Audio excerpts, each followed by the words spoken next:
जय माता दी। मैं हूं हेमा भारती और आप देख रहे हैं मेरा चैनल माँ हेमा चैनल। तो फ्रेंड्स, एक और नई वीडियो में बहुत बहुत स्वागत है आप सबका। उम्मीद करती हूँ कि आप सब स्वस्थ होंगे, मस्त होंगे और जहाँ कहीं भी होंगे बहुत खुश होंगे।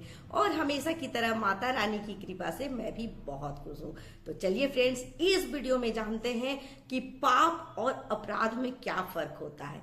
क्या है पाप और अपराध में फर्क या अंतर, चलिए इस वीडियो में जानते हैं। अच्छे से आप सब ध्यान से सुने ताकि आपको समझ में आ जाए कि आखिर पाप क्या है और अपराध क्या है।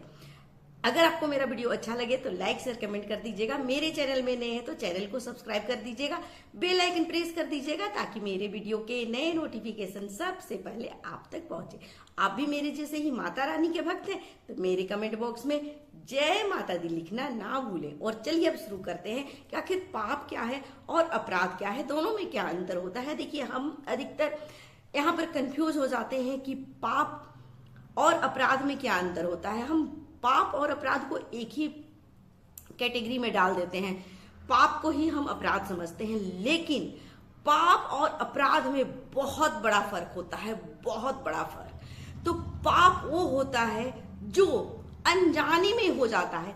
चलते फिरते उठते बैठते ना जाने कितने जीवों का हम हत्या कर देते हैं, कितने जीवों को हम मार डालते हैं, कितने जीवों को हम मार गिराते हैं और इस तरह से हमसे पाप बन जाता है। क्योंकि बहुत ऐसे जीव होते हैं जो कि बहुत ही छोटे होते हैं, सूक्ष्म होते हैं, जो हमें दिखाई भी नहीं देते हैं और अनायास वो हर वक्त हर जगह मतलब होते हैं और वो चलते उठते पैरते मतलब हमारे पैरों के नीचे आ जाते हैं या इधर उधर कैसे भी, या भोजन करते वक्त ही हमारे मुंह में भी कितने सारे कीटाणु आ जाते हैं। तो ये सब जीव हैं और सारे जीवों में हमारे परमात्मा ही होते हैं। सब में आत्मा है, सब में परमात्मा है।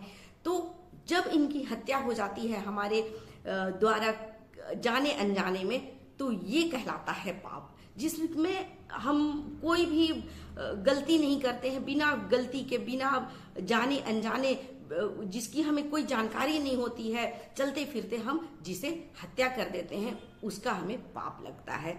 तो ये मतलब गलती से हो जाती है, मुझे पता नहीं होता है कि हमने ये गलती की है और अनजाने में ऐसा हो जाता है, तो इसे ही हम कहते हैं पाप। अब जानते हैं कि अपराध क्या है। तो अपराध वो है जिसे कि हम जानबूझ करके करते हैं। हम जानते हैं कि ये कार्य करने से किसी का हत्या होगा, किसी का दिल जो है दुखेगा, किसी को कष्ट पहुंचेगा और जानबूझ करके, चाहे वो कोई भी भावना हो, बदले का भावना या उससे जलन हो, ईर्ष्या हो, किसी भी चीज के चलते अगर आप किसी प्राणी को, किसी जीव को जानबूझ करके हत्या करते हैं, चाहे अपना किसी भी स्वार्थ के चलते आप किसी भी जीव आत्मा का हत्या करते हैं जानबूझ करके कि मैं उसे रुको बताता हूं, ये सोच करके, या चलो मैं इस जीव को मारता हूं और इससे मैं अपना सुख भोगता हूं। जैसे कि बहुत लोग हैं जो मांस का आहार करते हैं, मांसाहारी लोग होते हैं, वो लोग जानबूझ करके अपराध करते हैं। उसे पता है कि मैं ये गलती कर रहा हूं, मैं किसी के जीव को खा रहा हूं, किसी के मांस को खा रहा हूं और उससे कटते मरते समय तकलीफ हुई होगी। इस चीज को जानते हुए भी जो ऐसा अपने स्वार्थ के लिए ऐसा करते हैं उसे अपराध कहते हैं।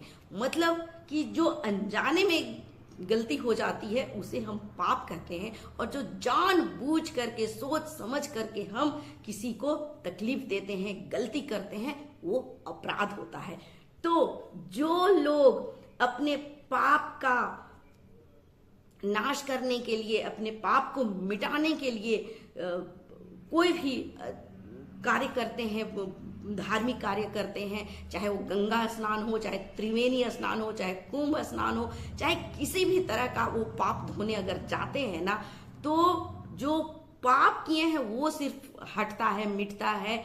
जो अनजाने में पाप हुआ है, जानबूझ करके जो पाप आपने किया है, अपराध किया है, वो तो किसी भी धार्मिक अनुष्ठान, धार्मिक कार्य, कितना भी पूजा पाठ जब आप कर ले, वो कभी भी मिट नहीं सकता है, क्योंकि आपने जानबूझ करके पाप किया है, अपराध किया है। तो ये जो सजा मिलता है, इसका अपराध का, महापाप का सजा जो मिलता है, उसे हर प्राणी को भुगतना ही पड़ता है, हर मनुष्य को भुगतना ही पड़ता है, क्योंकि इसके लिए देवी देवता भी प्रतिबंधित हैं कि वो भी इसका कोई भी निवारण या कोई भी इससे छुटकारा नहीं आपको दिला सकता है, जो सोच समझ के साजिश के रूप में पाप किया जाता है, जिसे हम महापाप भी कर सकते हैं। तो कुंभ में नहाने से, गंगा स्नान करने से या किसी भी तरह का धार्मिक अनुष्ठान करने से, कुछ भी जप तप यज्ञ करने से वो पाप कभी भी नहीं मिट सकता है जो आपने महापाप किया है। और जाने अनजाने में अगर पाप किया है तो वो भगवान क्षमा कर देते हैं। जैसे कि राजा दशरथ अनजाने में ही एक गलती कर बैठे थे, किसी की हत्या कर दी थी, जो श्रवण कुमार के माता पिता की हत्या कर दी थी, लेकिन उसका भी उन्हें पश्चाताप करना पड़ा था। उसके चलते उनको अपने पुत्र के विरह में मृत्यु को प्राप्त करना पड़ा था। तो जब ऐसे पराक्रमी राजा, ऐसे महान लोग को भुगतना पड़ सकता है, तो हम तो बहुत ही तुच्छ मनुष्य हैं, तो हमें सोचिए कि कितना कुछ भोगना पड़ सकता है। इसलिए आज से ही अपराध करना बंद करें, महापाप करना बंद करें, और जाने अनजाने जो पाप होता है उसके लिए भी आप प्रतिदिन भगवान से, ईश्वर से, परमात्मा से क्षमा मांगते रहें, और आप इस तरह से मुक्ति पा सकते हैं, अपने पापों से बच सकते हैं। तो चलिए फ्रेंड्स, उम्मीद है कि ये वीडियो आपको बहुत ही पसंद आया होगा। तो ऐसे ही वीडियो देखने के लिए मेरा वीडियो देखते रहें।